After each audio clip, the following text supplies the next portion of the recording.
Hey y'all, welcome back to the Purpose of Money podcast where we talk about all things money and how to build generational wealth.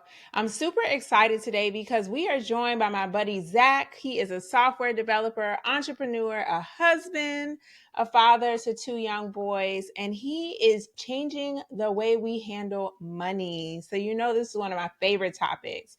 In elementary school, his friends built their own economic system in the backyard called Newtopia. And in college, he made over $1,000 recycling beer cups at a music festival to fund his study abroad.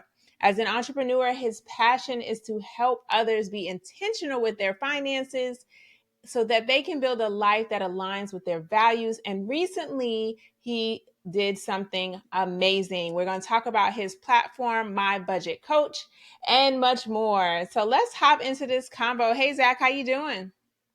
Good. Thanks for having me. Good. I'm excited to have you on the show. I didn't want to mess it up, but tell me, what is your full name? Yeah, it's Zach Welchel. Welshul. Where is your family from? Let's see. My family is from Kentucky, so we live in Kentucky currently. Yeah, All right. I love it. I can't remember. I've been to Kentucky when I went to Indiana, but it was very short and just over the border. And then I always wanted to go to Kentucky Derby. Oh, I've been to Kentucky more than once, actually. But I didn't get to hang out too long. So tell me a little bit more about you and your family. One of the things I love to ask my guests, especially when they like to talk about money, is what was money like for you when you were growing up?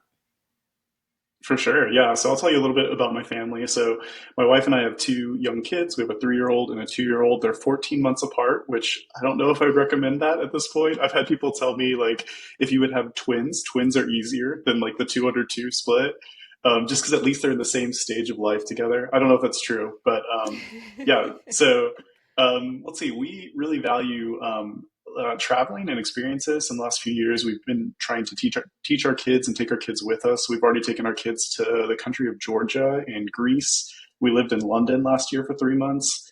Which was a really cool experience. But yeah, as far as like my childhood growing up and like what money was like for me, I grew up in, I guess, a middle class, probably straight middle class family in kind of rural Kentucky, and I don't remember us ever having too much money or ever. Sometimes money was tight. It was kind of more of that mindset, but for whatever reason, as a kid, I was always a saver. Even as a young child, like my mentality was always like the scarcity mindset of we have to save, we have to save, we have to save. So I don't know if I got that from my kind of family environment or if something else instilled that in me, but that's just kind of how I've always been. Understood. And that kind of sticks with us. So it's very interesting how you grew up to then help people with their money. But you definitely said something that sparked my interest, and I want to talk about it. You said that you and your family spent 3 months in London living abroad.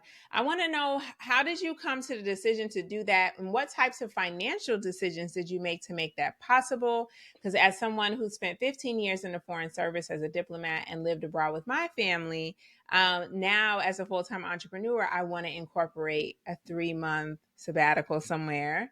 And I would Cool. love to talk about how you can plan for that, especially when you have a family of four, just like I do. Yeah, so this was my wife and I. We like to say that like we don't just say we're like we actually do, right? So if we have this idea that just lingers for enough time, it's like okay, we either need to just take action and do it, or we need to just kind of admit like that's not a plan that's going to happen. And this is one that we had wanted to do for several years, and we just said, you know what, like we're going to have to prioritize this if we're going to make it happen. So we're big fans of this idea of we don't want to just work really hard our whole lives and then retire to enjoy our life only when we're older, right? I'd rather split that up and take some time off work throughout life, especially having kids. I mean, my nature is always, like I said earlier, save and delay gratification and just like do whatever we can that's hard today to make tomorrow better. But when you have kids and like this is the only time my children are this age, right? This is the only time they're this small and at home full time. It really helps you swing back more towards like living in the moment. So basically we just decided we were going to do it. So my work at the time was good enough that they said like, yeah, you could do this. I worked as a consultant and I was between projects. So we just saved and saved and saved until we could take about 3 months off, and we were definitely burning cash. Like we were living at a deficit. London is very expensive, but we saved up for it and we prioritized it. And I'm so glad we did. Like the time as a family and just getting to spend that time with my young children was so worth it. So I would love recommend if you it. can. Yeah. Yeah. And I'm assuming, was it in the summer? You said the kids are not in school and you have more freedom. So what time of year did you choose to go? Yeah, I think we started in May last year, so it was just about a year ago Mhm. now.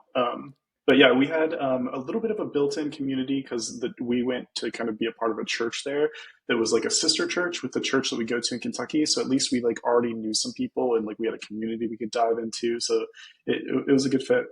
That makes a world of difference. And I love that you could go to another country and already have a church that you can be involved in, as well as a community of people who can help you get settled. London is one of my favorite cities. It's not one I lived in, but trust me, living in Dubai was super expensive. So I know what it's like to live somewhere that's not cheap. Yeah, So, so that's so interesting. yeah. I was just I, gonna say my aunt and uncle lived in Dubai, so I've been there a couple times, and yes, yeah. it is very, very expensive. It is. And it's always something fun to do. And you just got to want to pay for it. So I definitely can relate to that. And so I'm curious to know, you mentioned your family, a scarcity mentality is something you kind of grew up to know and to kind of embrace, not really sure if it originated from being in your family or not. But now you have a love for budgeting and helping people discover how to budget their money. Where did this passion for personal finances come from? Yeah, I'd say like again, like I've always had this like this weird kind of mentality with money, or maybe like against the common way that my friends were or whatever. I've always been a saver, and I've always tried to be really intentional with how I spend my money as well. And budgeting never really clicked for me until a few years ago when we discovered kind of a different way of budgeting called zero-based budgeting, or people will refer to it as like the envelope method. Hmm. And about 4 years ago, I was starting a different company at that time, and I actually exited that company, and so I was without a job, and we were just about to have our first child, and we were trying to decide like who's going to stay home with the kid, like all those things, and money was tight at that point, and so when we discovered kind of this new way of budgeting in that time, it really clicked, and since then we've just been it felt like we had like a vehicle to actually teach people to be intentional with their money. So we became those people that just had to tell all of our friends and family. We started teaching classes at our church. We taught like younger couples that had just gotten married, older couples, everybody in between, and it's just been a passion of ours. It's something we've done kind of just out of the love of it for years, and finally got to that point where we saved enough money to quit my job, start this company full time, and really try to make a company out of it. That's a really good point, and I was actually going to get to that. So you took the leap. You are now a full-time entrepreneur and business owner, and you are working on what you're most passionate about. But how long did you plan for that transition? And I'd love to hear some of your tips that really, really worked. I know you said you saved, but was there anything else you did to stay motivated while you were pursuing your goal to go full-time? Yeah, so I will say that like most of my career has been entrepreneurial. So when I got out of college, I started a couple of different companies, and I've failed a lot too, right? I've started things and they've fallen over. Um, and I started two companies that were like mildly successful and exited one of those before going to my full-time job that I just had for the last 3 years. But yeah, I'd say that I'm used to kind of this lifestyle. I'm used to kind of this like bootstrapping and kind of making things from the ground up, but it is very, very hard and very stressful. It's a roller coaster. Like anybody out there who's done the entrepreneurial thing, it is Hmm. very much a roller coaster, and the highs are very high and the lows are very low, right? So, Hmm. um, for us, yeah, I think we kind of always had it in the back of our head that we would probably come back this route, just because it's this is what makes me feel alive. This is what I feel passionate about, is picking something that I think really could help people, and giving it my all to try to build that so that I can have a kind of a positive impact in the world. So as far as preparing for this, yeah, we saved a ton. We lived way below our means for years and years. So anytime we would increase our income, we would just not increase our lifestyle. Another trick that we did that was like super beneficial for us is every time we moved houses, and I guess it's only been 3 times, but we would always keep the previous house. So we would never buy such a big house that we couldn't afford to keep it and move on. and we just rent out those properties at this point. So now we have two properties that we rent out, and that gives us a little bit more stability. I love it. And that's one of my favorite things to do too, because I tell people when you live in a house, it's a lot easier to rent it because you know what the problems are, and you know what it's like living there. But if it's a good house and a good market, it's also always rentable, and that's some passive income that'll benefit you. My husband and I did the same thing. His first condo he bought in 2006, and we still own it, and it is just occupied by a tenant, and we've been having a tenant in it since we moved to Dubai in 2012, and then we came back in 2015, and all we've had to do was maintain repairs on the home and make sure that it's rented. So I totally agree with your strategy to live in a house, and then as you upgrade or change homes, that you just rent out the one you have, so they will eventually, hopefully they're paying for themselves. Hopefully you're in rental markets where the rent is more than covering the mortgage and the expenses too. So that still allows you some great opportunity. So, do you plan to expand in real estate further than that? Or are you just using the strategy of if we move, we'll rent our current home? Yeah, I don't know that's like a hard and fast rule. It's just something that's always worked out. We've also always bought our houses off the market. So whenever we look on Zillow, like Zillow's changed recently, you have to go and switch a tab to look at things that aren't listed by a realtor.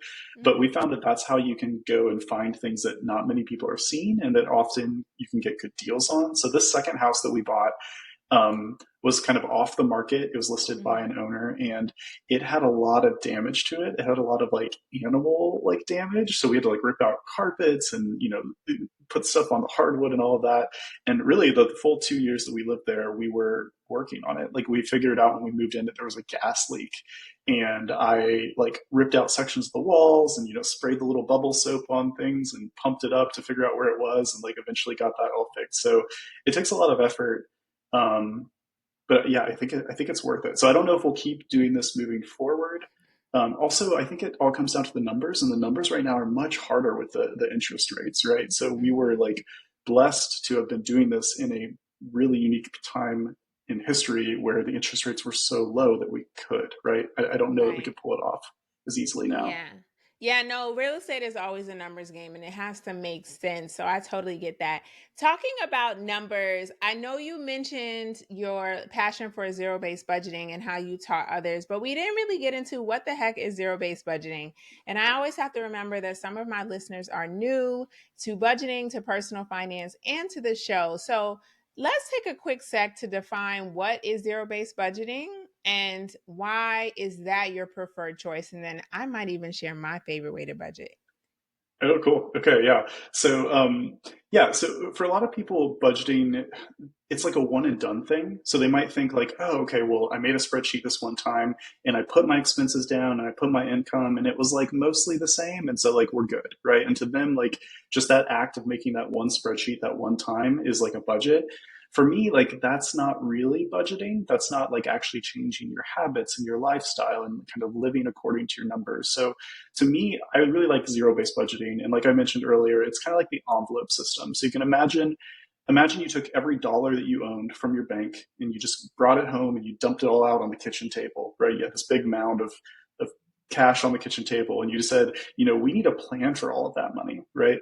We don't want to just spend willy-nilly. We want to make sure that we're intentional with how we're spending. So you get out a bunch of envelopes and you start taking the cash and stuffing it in those envelopes until you get to the point where there's zero cash on the table because every cash has been assigned. And that zero cash on the table is why we call it zero-based budgeting. You want to get to the point where you always have a plan for your money and there's not like a discretionary fund or a slush fund. And the reason that's so powerful is because when you want to make a purchase, you can look at the envelope to see if you have enough money. So like say you're going out to eat and you have $50 left and you're going out to eat envelope, you know that you need to keep it under $50 because all of your other money is accounted for. You already have plans for all of it. And if you want to make a change, you can. If you want to say, actually, I want to eat out more than $50, but you have to choose which envelope to take that extra money from. And that choosing which envelope is like a real decision that you have to make, right? You can say, like, you know what, yeah, I do want to pull it from the clothing category in order to eat out more because eating out is worth it more to me than clothing. And that real trade off is something you can't do when you're just looking at your bank balance. Because a lot of people just look at their bank balance and they say, well, I think I can afford it because I've got 600 bucks in the bank. But they don't know like what that money's already accounted for, or what they're going to need that money for. And so that's why I love this method, because you have a plan beforehand. You can make adjustments accordingly, but the plan beforehand gives you that peace that you know everything is accounted for. Yes, absolutely. And I think you mentioned this briefly, but I want to elaborate on the point you made about so many people think budgeting is a bad word because you said it and you forget it, right? You made this one spreadsheet of all your expenses and you're supposed to stick to that. But I actually teach people that's not the truth. Like your budget should be changing on a monthly basis based on what's happening that month. And so, like, if it's a birthday month, if it's a vacation month, you might adjust your expenses to accommodate those things. And so you don't have to feel like I can't change anything because my budget from January said this and it has to stay the same for 12 months, because that's just not life. That's not realistic. But when you tell yourself, okay, January, February, March, I tend to have the same expenses, but on my birthday month, I'm going to take a trip. You can always put in your January, February, March budget money towards your trip to save for it. But then obviously the day or the month that you take your birthday trip, you might spend money beyond those regular expenses you had because it is a birthday trip, right? It's not something you do every month, but it is something you still should budget for. So I think that's the part that people get stuck on because they don't really think like, oh, yeah, I can make changes. I can adjust my clothing budget in 1 month and put that money towards fun and going to the movies because I want to treat myself or my son. Like for example, my son is finishing school this week and we're going to go check out a new movie on Saturday and order some food at the theater and just make it a whole like mommy Sunday. Well, that's like Nice. a part of my entertainment budget, but it is definitely only going to happen in June because he's not in school in July, he's not in school in August. And so you need to make adjustments. And I think that's what people get stuck on. That's why they're like, oh, I can't budget. Budget is so restricting. But I definitely feel like budgeting gives you power and control over your money. It lets you determine where it goes and it lets you see the numbers. So I really, really like that. And I want to know more about My Budget Coach. What is it? What inspired you to create it? And how can it be useful to me? Yeah, for sure. So, yeah, I guess you kind of know my love of budgeting, right? Like, we fell in love with budgeting a few years ago. We started teaching all of our friends and family. And the thing we learned when we started teaching everybody is like, budgeting is a skill. It's hard to learn, and sometimes like skills in life, like life changes, you need help along the way, right? So we found that our friends kind of needed us to stick with them. They needed us to check in on them, see how they were doing, and be there to answer those texts in the night of like how they need help budget categorizing this or figuring out if they can afford that. And over time, they kind of got it on their own. But basically, what we learned is people need a coach. And so this is kind of the first budgeting app. There are thousands of budgeting apps out there, by the way. There are so many different budgeting tools. But this is the first one that features coaches, right? So what we want to do is we want to connect everybody that signs up with a real life coach that can kind of help you get over that learning curve, encourage you, teach you, and kind of actually help you make a life change and feel less stressed about your money and feel in control. I like that. And what are some of the criteria that the coaches have to meet in order to be on the platform? Yeah, so right now we have about 20 coaches that are live on the platform, and all of those coaches have gone through kind of a course. So we actually offer these free courses to coaches in order to learn not only how to coach, but how to coach in zero-based budgeting, this method that we like, and also how to coach on our platform. So one of the cool things about our platform is we're trying to make coaching more accessible to people. So coaching by its nature is very expensive because when you're meeting one-on-one with somebody, that person's time is very valuable, right? And so, coaches are expensive to meet with. And so what we've done is we've created this concept of a virtual coach. So when you log into your app, you get kind of access to your coach in a virtual way. So there's a little circle in the bottom. It's got your coach's face in it, and that coach can have conversations with you.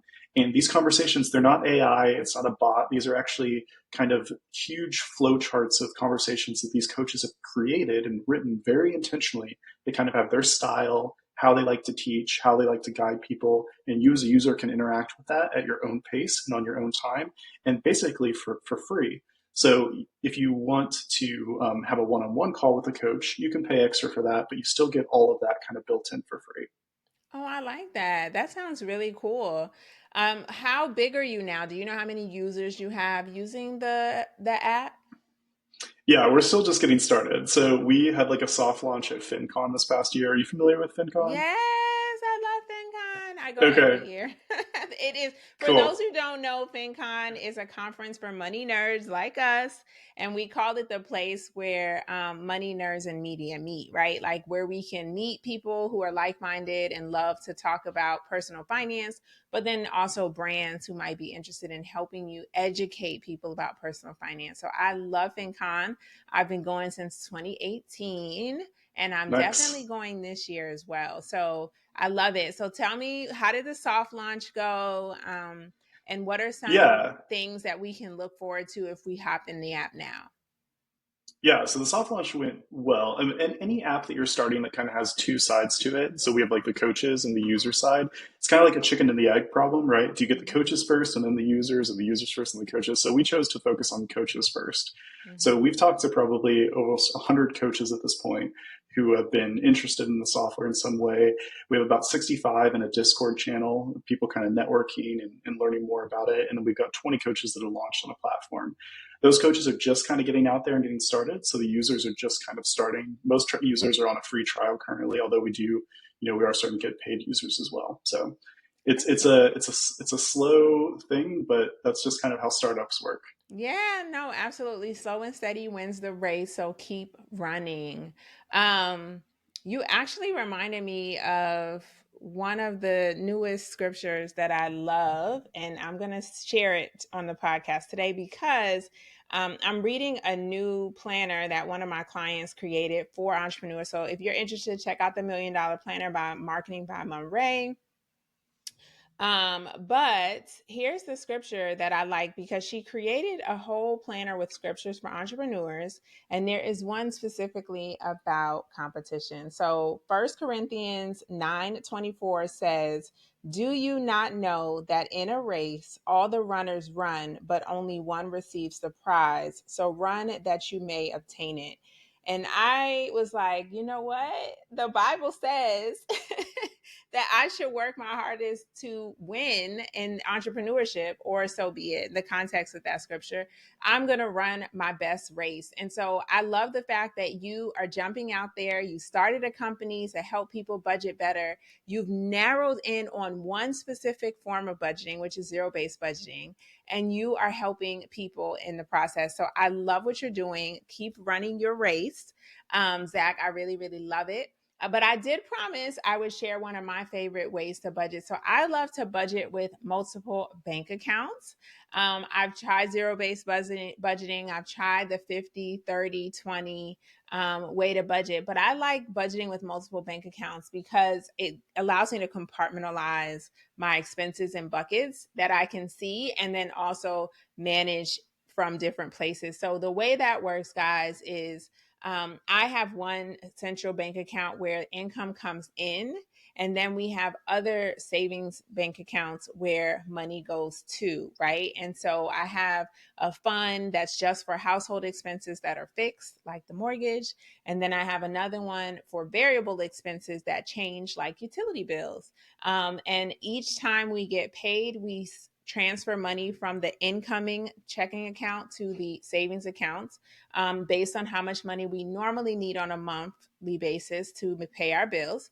And then I have the bills paid from those individual savings accounts. And I know it sounds complicated for some people who are like, I don't want to have to manage too many accounts. But for us, me and my husband, it helps us really keep track of our expenses. And all we have to do is set up the transfer and make sure that the bills are actually paid from those other checking accounts or savings accounts as we've designated. But we've been doing it for years. It's really helped us be able to segment all the traffic that comes in our checking account, because most of it is just money coming in and then money flowing to the savings accounts we set up. And it's also helped us compartmentalize expenses so we can really see the areas where we've had significant changes over the last couple of years, whether it be because of inflation and the cost of food, or our mortgage and escrow changing because of increases in taxes. So those are some cool things that I like. But I don't. I'm not mad at you for having a better way to budget for you, because I do feel like budgeting is personal and you have to go with the one that works, but you have to find the budget that works for you. I also feel like you have to take time to practice the budgeting method that you're trying for more than 1 month. I don't think it's fair to try zero based budgeting for a month and then quit on it because you didn't like it, because you probably didn't practice it enough to really understand how it works. So we experimented at least 3 months with different ways to budget before we stuck with the one that works for us. What are some of your other tips for new couples when it comes to budgeting, and maybe even the first time of combining their finances? Yeah, there's a lot of great stuff what you said in there. Um, First off, I will say what you guys do is kind of very similar to what software does as well. Software helps you divide up things into different categories, whereas you're doing the same thing. You're just putting them in different banks. So like you're still kind of doing the same philosophy. You're just using banks to be those envelopes instead of using like digital envelopes. So I like your method because it still kind of sticks to that same philosophy. Mm-hmm. But yeah, as far as like tips for couples, um, so I share often like, well, my wife and I teach this class together usually when we teach it at church, which is fun because we get kind of both of our perspectives. But for us, it's really cool, especially when you're just getting started or you're just combining your finances, that you get to sit down and have a plan according to your shared values, right? So obviously, like I'm going to value some things and my wife's going to value different things, and they're going to be a little bit off or maybe way off, right? They're going to be like there's going to be differences in what we value.